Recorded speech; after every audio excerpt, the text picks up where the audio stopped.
òun tún rédíò owó ti gbà àti pé òun tún ti ẹfẹ̀ lẹ́sàmọ́ ẹ má sùn ẹ ká jà ẹ lọ òun tún ẹfẹ̀ lọ́gbọ̀n ṣe. tó a kú dédé àsìkò yìí àsìkò bó ṣe ń lọ ní ọ̀dọ̀ yín lọ́hùn ẹ̀ àti bó ṣe ń lọ lọ́dọ̀ wa ní ibi bó ṣe ń lọ là ní káfí sí etí ìgbọ̀ yín. Orúkọ mi ni Raphael Ọmọdáramọ́lá. Ó ti tún ṣẹlẹ̀ tó níbo ló ti ṣẹlẹ̀ àti pé agbègbè wo ló ti ṣẹlẹ̀ tá ló wá ṣẹlẹ̀ sí ní pàtó. Àdúrà ni gbogbo wa alábíamọ máa ń gbà pé Ọlọ́run má jẹ́ a bí ọmọ tó máa ṣekú pa wá, kí àwọn náà má sì jẹ́ ká bí ọmọ táwa náà máa ṣekú pa. Torí báwo ló ṣe ń sọ ọ̀rọ̀ yìí pé ṣẹ̀mí ń bí ọ́ lóògùn ọ̀rẹ́, torí wá ti ń di pé a lè bíra wa, ó ti ń di ọmọ ìpáǹle ọmọ ọsàn tó kó òun kó bá ya rẹ̀. Ọlọ́run ṣàánú wa. Àwọn àgbà ló lọ tó bọ̀ tó ní ọmọ inú ọ̀ká òun ló ṣekú pa ọ̀ká, bẹ́ẹ̀ ni ọmọ inú èrè ló ṣekú pa èrè.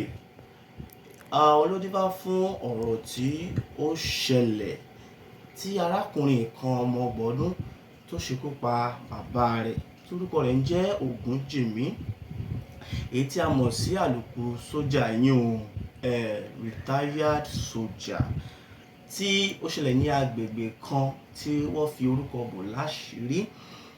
Bẹ́ẹ̀ ni wọ́n ní bàbá yìí ó gba owó ìfẹ̀yìntì ìyún retirement fund tí ọmọ rẹ̀ sì gbọ́ nípa rẹ̀, torí pé ọmọ náà ti mọ̀ pé òun ni bàbá rẹ̀ fi ṣe next of kin sí gbogbo ilé ìfowópamọ́ tí ó ní ìyún ló dífá fún pé tí bàbá yẹn bá papòdà, ọmọ yìí ló máa ní ẹ̀tọ́ àti àṣẹ sí gbogbo ilé ìfowópamọ́ èyí tí bàbá yìí ti ní.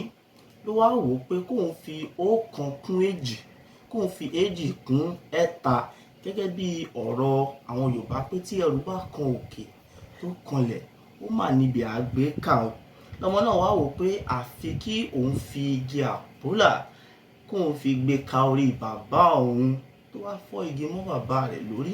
Tí bàbá náà ṣe bẹ́ẹ̀ ló jẹ́ Ọlọ́run ní ìpè, tí bàbá náà ṣe bẹ́ẹ̀ tó gba èkuru jẹ lọ́wọ́ ẹbọra.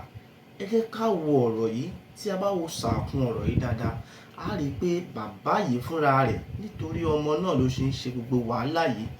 Torí tí bàbá náà bá ṣe kíni tó bá padà papòdà, ọmọ náà ló máa jẹ gbogbo èrè iṣẹ́ ọwọ́ bàbá yìí, àti wípé èyí tí bàbá yìí tiẹ̀ ti fi lè ṣe ìyún next of kin ti ilé ìfowópamọ́ rẹ̀, àrídájú ti wà pé tí ọmọ náà bá farabalẹ̀ tó ní sùúrù dáadáa, òun ló máa padà jẹ gbogbo èrè tí bàbá yìí ń ṣe. Ṣùgbọ́n nípa ìwà ọ̀kánjúà àti ìwà wọ̀nbìà èyí tó wà lọ́wọ́ àwọn ọ̀dọ́ ayé ìsìn ló fi wò ó pé àfi kóun tètè yá pa bàbá òun. Ló pa bàbá rẹ̀, ló sì wá ṣé ìwà tí ó wù yẹn, ṣé ìwà yẹn mú ọgbọ́n dání? Torí ní ọ̀nà èbùrú tó gbé gbà yé ìsìn, tí a bá ní ká wò dáadáa, ọwọ́ àwọn ìjọba ti tẹ̀ lọ́wọ́ tá a sọ lọ́wọ́ ń sìn báyìí. Owó tí ó wá tó rò lọ́kàn ara rẹ̀ pé òun máa gbẹ́sẹ̀ lé yìí tó máa ná yìí, ṣé ó tiẹ̀ ní àǹfààní àbí ẹ̀tọ́ láti ná owó náà ní ìsìn?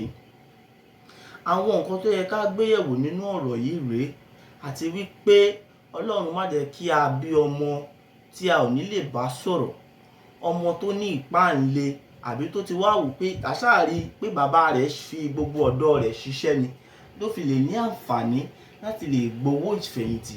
Ṣùgbọ́n bí a ti rí nínú ọ̀rọ̀ tó ń lọ yìí, a rí pé ọmọ yìí ti jẹ́ ọmọ ọgbọ̀n ọjọ́, ọmọ ọgbọ̀n ọdún, ọmọ tó ti jẹ́ ọmọ ọgbọ̀n ọdún, kí ló fi gbogbo ìgbà èwe rẹ̀ kí ló fi ṣe tí ò fi ní àkójọ àbí tó tilẹ̀ ní nǹkan kan láti lè pè ní titi rẹ̀, tó fi jẹ́ pé ogún bàbá rẹ̀ ló wá gbójúlé. Àtàrí èyí ló fi jẹ́ kó ṣe kíni, ló ṣe ikú pa bàbá rẹ̀. Nísìnyí owó náà kò lè gbà. Èyí tó wá jẹ́ owó ìfẹ̀yìntì tó yẹ kí àwọn ìjọba máa san fún bàbá rẹ̀ lóṣooṣù. Nísìnyí báyìí, ìgbà tí wọ́n ti gbọ́ kí bàbá ti papòdà, ìjọba máa gbẹ́sẹ̀ lé. Ó pàdánù ọ̀nà méjì nìyẹn. ìjọba ò ní fún ní owó mọ́, bẹ́ẹ̀ ni a tún pẹ́ ní ọgbà ẹ̀wọ̀n, á roko ìjọba dáadáa. Ẹ̀yin tí ẹ̀ ń wò wá, kí ni ẹ rò pé a lè sọ sí ọ̀rọ̀ yìí? Ẹ fi àtẹ̀jíṣẹ́ ránṣẹ́ sí abẹ́ fọ́nrán tí ẹ̀ ń wò yìí, yín lórí YouTube wa Owutu FM. Mo sì rọ̀ wá pé ká tẹ subscribe button torí pé lórí Owutu FM Lagos, torí tí a bá tún máa mú irú àwọn ìròyìn báyìí wá sí etí ìgbọ́ yín gẹ́gẹ́ bí àwọn ọ̀rọ̀ tó ń lọ yìí, tí a bá tún wá mú wá sí etí ìgbọ́ yín ní ìgbà tó tún bọ̀, ẹ ó ní àǹfààní láti wò wá dáadáa ní àwògbádùn àti àwòkọ́gbọ́n ní orí YouTube wa, ìyẹn Owutu FM. Owutu FM Lagos kò jù báyìí lọ ní sáà yìí, a tún máa bá yín pàdé ní sáà tó ń bọ̀. Orúkọ mi ò yí padà, Raphael Ọmọdáramọ́lá lórúkọ tèmi. Ọlọ́run kó máa ràn wá lọ́wọ́, kó sì máa ṣọ́ wa lọ́wọ́ ẹni tí à ń ṣọ́ tí ò ṣọ́ wa. Kò jù báyìí lọ, ó di ìgbà mìíràn. Ọlọ́run á máa ràn wá lọ́wọ́, Ọlọ́run ò sì ní gbẹ̀mí lẹ́nu wa, kò ní gbẹ̀mí lẹ́nu ẹ̀yin tẹ́ ń wò wá, kò ní gbẹ̀mí lẹ́nu àwa tí à ń sọ̀rọ̀ bákan náà. Ó tún di ìgbà kan náà tí a ó máa pàdé. Ẹ ṣé, ó dàbọ̀. Owutu FM, Owutu FM, ó bẹ ní Kòròdú lágíríkì. Owutu FM, bàbá màmá ẹ̀gbọ́n pẹ̀lú àbúrò. Owutu FM ní kẹ́ máa gbọ́, Owutu TV ní kẹ́ máa wò. Owutu.